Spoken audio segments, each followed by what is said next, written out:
Sorotan berita setakat jam 8 malam, Rabu 14 Januari 2026.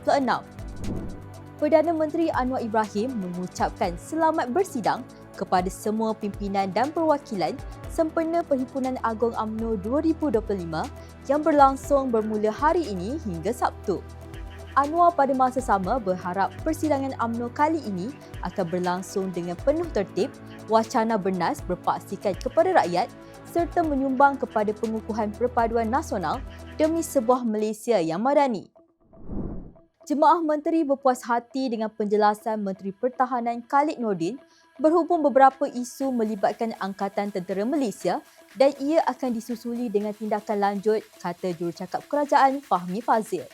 ATM menjadi perhatian susulan beberapa isu termasuk dakwaan rasuah dan penyalahgunaan kuasa dalam kalangan pegawai tertinggi khususnya berkaitan projek perolehan dan tender kententeraan.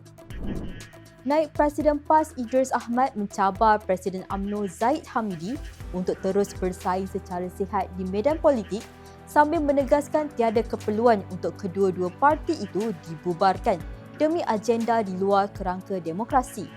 Beliau berkata, kedua-dua parti itu seharusnya terus berentap menggunakan hujah, idea dan akhlak untuk dinilai oleh rakyat. Timbalan Presiden MIC M. Saravanan menyuarakan kebimbangan berhubung kemerosotan kemasukan murid di sekolah jenis kebangsaan Tamil di seluruh negara. Beliau berkata, walaupun MIC kekal komited dalam mempertahankan dan memajukan sekolah-sekolah Tamil, pilihan ibu bapa tetap memainkan peranan penting dalam mencorakkan trend kemasukan murid sambil menyeru mereka menghargai nilai jangka panjang pendidikan Tamil dan menyokong sekolah-sekolah ini dengan mendaftarkan anak-anak di sana.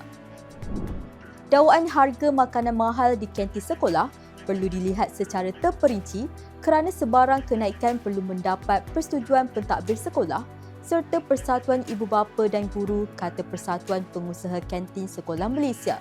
Setiausaha Jazmi Hassan menerangkan harga mesti mematuhi sebut harga yang dipersetujui dalam tender kantin manakala pihak sekolah juga memantau harga jualan di kantin. Demikian sorotan berita untuk malam ini. Untuk maklumat lanjut, layari FMT dan ikuti kami di sini.